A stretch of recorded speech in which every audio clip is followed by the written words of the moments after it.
Oke, Assalamualaikum warahmatullahi wabarakatuh. Sebenarnya perkenalkan nama saya Aidi Wicaksana Hersae. Di sini saya akan menjelaskan prinsip kerja dari distilasi atmosferik. Jadi di sini tuh dimulai dari crude oil diproses dari desalter untuk memisahkan garam-garamnya. Setelah diproses dari desalter, crude oil itu akan dipompa menuju ke furnace.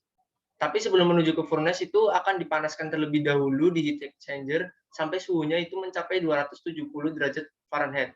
Nah, gunanya dipanaskan terlebih dahulu di heat exchanger ini itu untuk agar pas waktu masuk ke furnace itu tidak terjadi pemanasan mendadak. Nah, itu bisa berbahaya.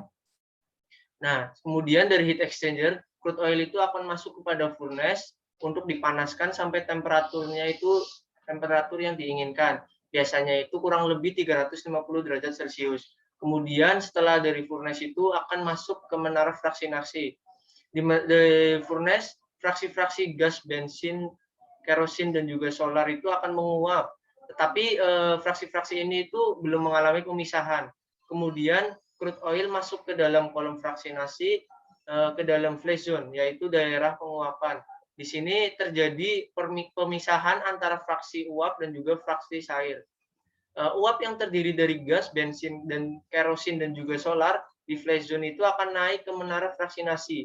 Sedangkan fraksi cairnya itu yang berupa residu itu akan turun ke bottom kolom. Nah, residu dari bottom kolom ini kemudian akan dipompa menuju HE untuk didinginkan. Kemudian dimasukkan ke dalam tangki timbun. Nah, sedangkan untuk fraksi uap dari flash zone ini akan naik menuju ke puncak menara, akan melewati tray-tray sehingga akan terjadi kontak antara uap yang naik dengan cairan yang ada pada tray. Karena terjadi kontak dengan cairan tersebut, maka uap yang mempunyai titik didih yang sama dengan titik didih liquid di tray akan mengembun. Dari hasil pengembunan ini akan dikeluarkan melewati draw off untuk kemudian sebagai hasil samping yaitu side stream. Hasil-hasil dari side stream ini yang paling bawah adalah fraksi berat, kemudian di atasnya ada kerosin dan juga bensin.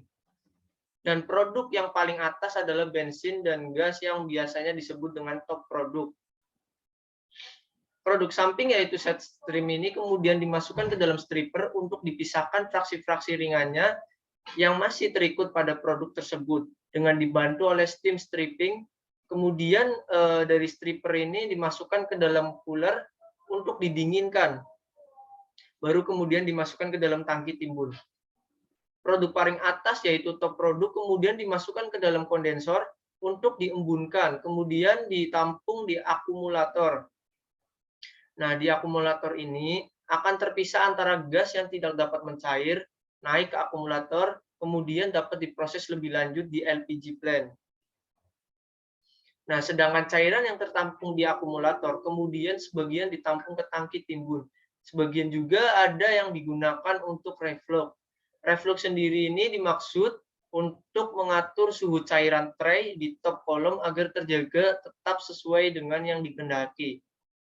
Nah, hasil pengolahan distilasi atmosferik ini adalah sebagai intermediate produk atau produk sementara. Karena produk-produknya ini belum memenuhi spesifikasi pemakaiannya sehingga perlu diolah lebih lanjut di secondary proses.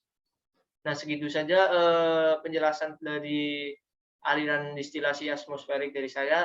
Kurang lebihnya mohon maaf. Assalamualaikum warahmatullahi wabarakatuh.